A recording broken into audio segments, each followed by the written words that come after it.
Okay, ഇനിയിപ്പോൾ കടുക് പൊട്ടിക്കാൻ പോവാം മാങ്ങാക്കറിക്ക്.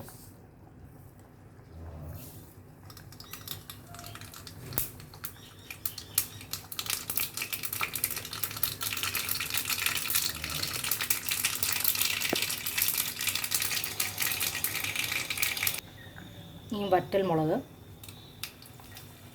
ഈ ഉള്ളിയും കരിയാപ്പിലയും,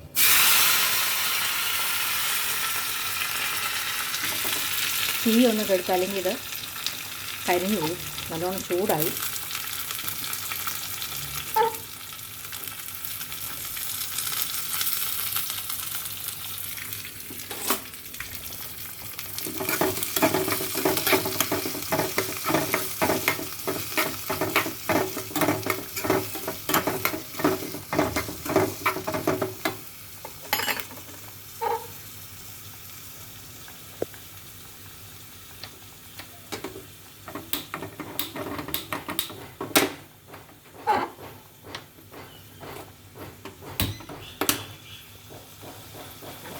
കുറച്ച് വെക്കുക.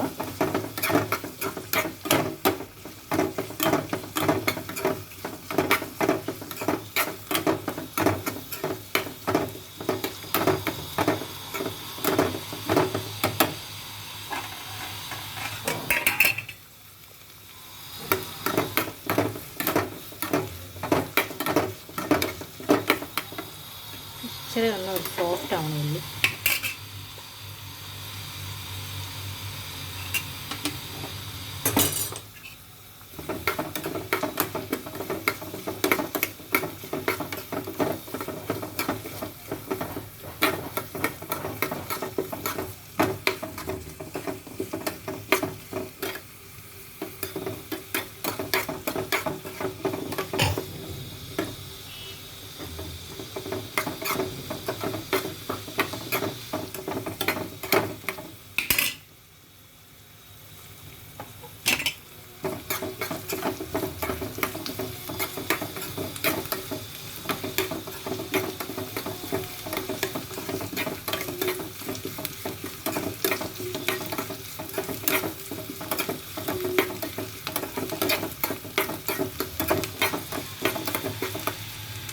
ഇനി ഇച്ചിരി ഒരു മഞ്ഞൾപ്പൊടിയും മുളക് പൊടിയും പിന്നെ ഒരു കളറിന് വേണ്ടി